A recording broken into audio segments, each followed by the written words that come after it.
Good morning, Lenore. Morning, Bridie. Good morning, Mike. Hey, Bridie. Well, we are just a little bit over a week out from the election. Or 2 Friday editions to go. 2 Friday editions to go. Have we seen a long-term trend away from the two major parties play out, do you think? Well, that's what the polls are telling us. Like, we know that's been happening for quite a while. And if you look at an aggregation of the published polls, it would look like about a third of voters aren't going to vote for one of the major parties. They're either voting for Teals or Greens or Pauline Hanson or Trumpet of Patriots.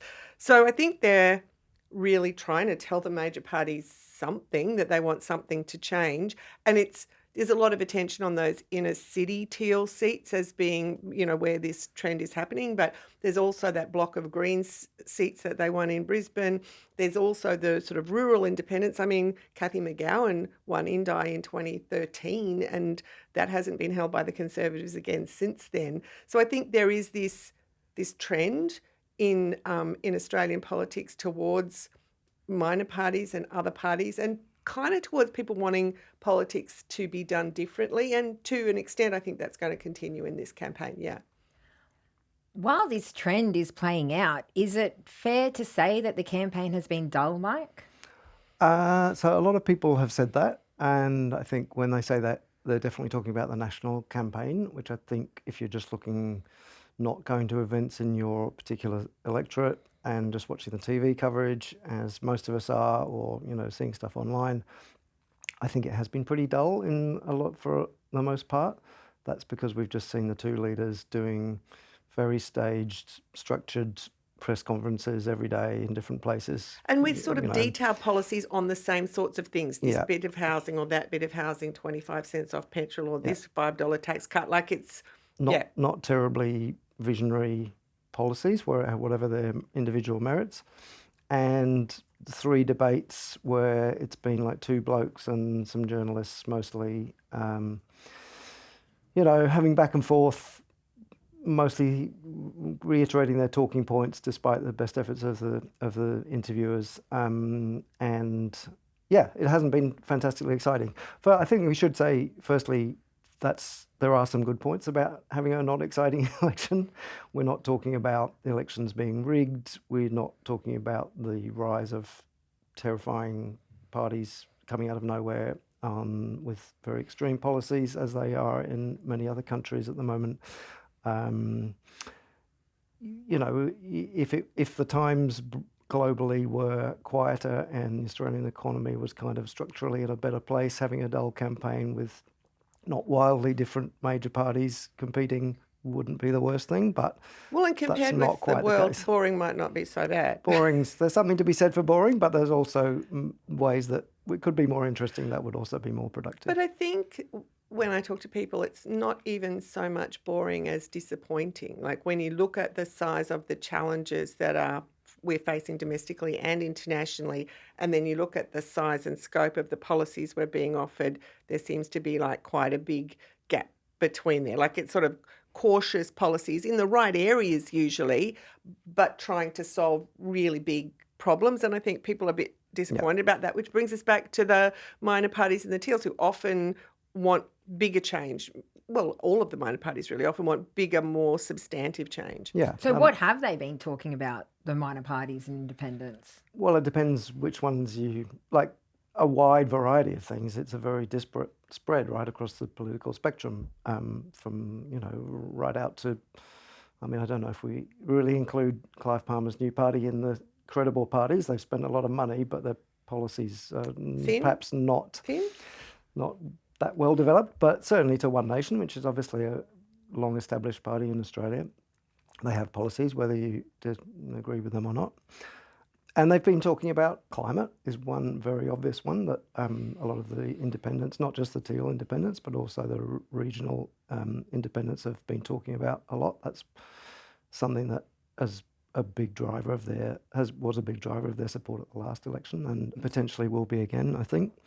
Inequality is another big one, and that sort of encompasses a lot of things, but especially housing, tax reform, structural tax reform, not just they all tinkering want around the increases edges. in job seeker. Exactly. So that broad, I think, societal and especially intergenerational inequality is something that a lot of those independent candidates and the Greens have been talking about a lot, and there's a lot of big part of the electorate that wants to hear that. And I think certainly if there's a minority government and a large cohort of Greens and Teals and those sorts of independents on the crossbench, I think voters are probably quite progressively minded. Voters are probably quite accurately making the calculation that would push a minority Labor government to do more on things that those progressive voters care about, like climate, like nature laws, like gambling ad bans, like tax reform. Allegra Spender did a whole tax green paper. They are talking about really quite fundamental changes to the tax system. Now, I don't anticipate that a crossbench would force a government to change the tax system, but you can see the direction of travel of where they want to push the government is something that a progressively minded voter might think was a good thing. Yeah, and maybe, I guess where they want to go is the end result is that the major parties themselves incorporate elements of the things that they're floating and that they're bringing up, and that they become a part of a governmental program, which obviously as independents they can't realistically propose. And I think it's interesting that there was quite a whole swag of Teals elected at the last election, and there were those 3 Greens lower house members in Brisbane in addition to Adam Bandt. So there was this sort of progressive crossbench. Now, it was a majority government. They didn't actually have casting votes, and nevertheless they did achieve things in the last parliament. And interestingly, from what we can tell from the polling and on the ground information, a lot of those Teals look like they will be re-elected. I think Allegra Spender will be re-elected in Wentworth. I think Zali Steggall's likely to be re-elected in Warringah. Probably Zoe Daniel in Goldstein and Monique Ryan in Kooyong. Probably Sophie Scumps in Mackellar. Kate Chaney might have a harder time of it. And 2 of those Green seats in Brisbane are, real contests. But the voters that put them there, and certainly in Indi, they've elected Helen Haynes after Cathy McGowan over and over again. So when voters put an independent into their seat, they often seem kind of happy with the results. They're electing them again. It's hard to kick them out. I think there's another element to this as well, perhaps a more trivial one, but also I think significant for people, which is that a lot of these candidates bring a bit more fun to the campaign than the major parties. Looking at Anthony Albanese and Peter Dutton, no comment on how they look, but over and over again, doing the same thing, standing in front of boring. Are you in favour of the big red toothbrush? But I don't think the big red toothbrush is, which is what Adam Bandt has been carrying around as a prop to promote, bringing dental care under Medicare. I think that's fine. I do too. It's better than. You remember it? Yeah, you remember it. They're so on message, the major parties. They're so afraid of making mistakes. They can't, for security reasons, they can't interact with the public as much as they used to, even if they wanted to, which they don't, because they just want to have what they want to say get out there without any interruption, without any possibility of spontaneity. It's just, it makes things really, really boring for people to watch, I think, and that's actually not doing them any favours. And it's interesting how the Teals and the Greens have attracted some pretty wild negative campaigning in this election, not directly from the major parties, but from these sort of separate groups like Better Australia and Advance, like really hardcore, well-funded, well-organised, and sometimes pretty nasty negative campaigning. So clearly those groups sort of to the side of major parties are channeling concern about their influence. So we've had 3 debates between Peter Dutton and It seems like 45. Well, I did have to double check my thinking when saying that. 3 debates between Peter Dutton and Anthony Albanese. Should there have been anyone else on that stage? Look, I understand. The focus is on the people who can form a government. That is reasonable. They're the people that are going to run the country. That is reasonable. But if a good third or more of the electorate is saying they're going to vote for someone else, then it seems to me like somewhere, somehow, some of those other people should be brought into those big, focused national conversations. Yeah, I think so. I mean, this has happened obviously in individual seats, not on national TV, but there are debates going on all around the country where minority candidates are invited as well. But it would be, it's very difficult with independents, of course. Which teal do you invite? Which independent do you invite? But why not just, I don't know, there must be a way to mix it up. Even get Adam Bannett on there at least. But then you'd probably have to have Pauline Hanson as well, because she's got 7% in the polls. I mean, why not? Yeah. Are we afraid of her? Nope. Of having her arguments, analysed and dissected by other parties? Yeah, bring it on, I say. There are media outlets and even leaders of both parties who paint a hung parliament as a negative thing, as potential chaos. Do you think that's fair? Especially after we had the Gillard government. Was that a chaotic and unproductive government, that minority government? I think not necessarily. I think minority governments can be actually really productive. I think it kind of depends on the makeup of the crossbench. Like if it's a wildly disparate group of people and a government actually needs like lots of them to cobble together support for any particular legislative initiative, that can be pretty chaotic if they all want different things. Or when the people on the crossbench sort of view the power they have in purely transactional terms. So, give me X for my electorate and I'll vote for your bill on something quite different. He wasn't always a transaction like that, but back in the day when Brian Harradine was Senator for Tasmania, he looked at a lot of issues, very genuinely. But he also transacted for Australia. Like there was a time there when he had the casting vote in the Senate and every single call centre that the federal government did practically went to Tasmania for several years. So when that kind of stuff happens, it can be difficult for the party in government. But for the most part, these people are genuine people with genuine sort of policy agendas that they want to prosecute. They're pretty reasonable about it. And to your question, going back to the Gillard government, that was a really productive government that got lots and lots of stuff done, like the National Disability Insurance Scheme, the Child Abuse Royal Commission, a carbon price, education funding, parental leave. It got chaotic, but it wasn't the minor party's fault that it got chaotic. That was all Labor's own work. The chaos wasn't their fault. So, no, I think I actually think a minority government where there is a group of genuinely minded, serious people on the crossbench can actually push a government to do more. It can actually act as a check and a balance against the vested interests that get through the door and with their lobbyists to lobby a government. That can be kind of like a conscience for a government. I don't think it's necessarily a bad thing at all. Well, I guess we're probably, according to the polls at least, talking about it's more probable that there'll be a minority Labor government than a minority coalition one. Not impossible. But I think there's an opportunity here for the major parties too, particularly Labor perhaps, to unlock some of the frustrations of members of MPs in that party who feel locked down by having to conform to what they're trying to push through, what the leadership says we have to push through. For example, on the gambling advertising, I'm sure there's a lot of frustration among MPs that they did not push through legislation because the vested interests got in the ear of the government. Yeah, and having minor parties or independents who see that as an important issue, which they do, and certainly one thing that they will push on if they get the opportunity, can kind of liberate the backbench MPs to some extent as well, I think. And be used by a government to say to the vested interests, well, we've got to do this because the crossbench is demanding it. What can I do? I mean, most of the independents running in this election signed a petition or a letter saying that job seekers should be raised. Now, clearly job seekers should be raised. If there's one thing you can do to address the most hard impacts of cost of living, it's raise job seeker.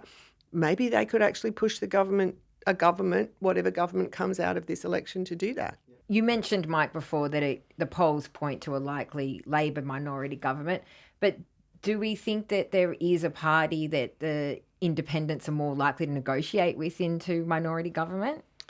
So they've all been asked about this, and I think most of them say in the first instance they'll look at which major party got the most votes and got the most seats in that circumstance. You'd have to say that if that was pretty close, for all of the ones for whom climate is a big issue, unless Peter Dutton dramatically changed his climate policies, that would seem to be a pretty big barrier to entry for them. But a number of them have said they would be open to discussing things with the coalition. You'd have to say, of those that look like they're likely to win their seats, Anthony Albanese would be in a better spot to negotiate a minority government with them.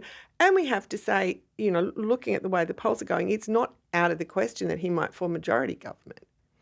Yeah, I think given that he's very strongly said, when asked directly, that he would not enter an agreement with the Greens. But you don't need an agreement, right? No. You just need to be guaranteed supply and support, and then you can just figure out on each piece of legislation who's going to support you. But Labor, I guess they're vulnerable to attacks that they're too close to the teals as well, but they're particularly vulnerable, I think, to attacks in the current climate that they're too close to the Greens. So they would prefer to have a spread of people to choose from on any given legislation. And so long as they've got confidence and supply, that's fine. So overall, if we do happen to have 3 Fridays from now, we're discussing a hung government, what do you think that would look like for the next 3 years in Australia? Well, like we said, it will depend on the makeup of the crossbench. But if it is a crossbench where there's a Labor minority government and a number of Greens and Teals and other independents, then I think it could be actually quite positive for policy making. Yeah, I think it'd be fun, apart from anything else. And that's the most important thing. It's not. I don't mean. It would be nice to have a bit of fun. I don't mean entertaining in a sort of, sit back and laugh way, but it would just bring a relief. It would be refreshing, I think, to the debate, and bring some new faces into positions where they can actually have a real influence on policy with new ideas that the polls show. And the last election showed many people are crying out for. And now it's time for what we can't get out of our heads this week. Lenore, what was that for you? So I'm sorry, I'm the depressing one again. But for me, it was that I continued to be astonished by US Defence Secretary Pete Hegseth. This week, it was revealed that he personally created another signal group. So this isn't the one that the journalist was a member of. This is another whole one that included his wife and his brother and about a dozen other people. And then he shared with them really highly sensitive information about those same active military strikes on Yemen. I just can't believe that this isn't coming with more consequences for the Defence Secretary. He says it was informal, unclassified coordinations, and anyway, the big problem was whoever leaked his signal group. I don't think that's the big problem. We almost need, and we're not going to do it, but we almost need a new segment, which is, what about American politics can we not get out of our heads this week? Mike, what could you not get out of your head this week? He's going to be wholesome. Well, listen, You are. It kind of goes to what we were talking about earlier in, frustrations with what governments can achieve and how little we're aiming at, apparently, in this election debate. So there's a story we ran this week about, bear with me, about the health program they've introduced in Denmark over many years about whole grains and getting the population to eat more whole grains. It sounds extremely earnest and well-meaning, and it is. It's Denmark, but it's also been massively successful. They do a lot to improve public health. It's like a positive public health message, not just don't smoke, don't drink, don't get sunburned. Don't have fun. Yeah, it's fun. They've done it by a series of measures that, including labelling to clearly show people that there are products that they can buy, and developing new delicious things made out of whole grains. So you want to have a war on white bread? If you read the story, there are many ways to introduce whole grains into white bread so you can't even tell the difference, but you're eating it much better for you. They have National Whole Grain Day in January. They have Open Sandwich Week in June, Breakfast Week in September. It's amazing. But I think the serious part about it is, I think it's like governments can do stuff that works. If they do it in the right way, governments can do good stuff. That's the message I took away from it. That actually is inspiring. Thank you, Mike. Thanks, Bridie. And thanks so much for joining me this week. Pleasure. And thank you, Lenore. Thanks, Bridie.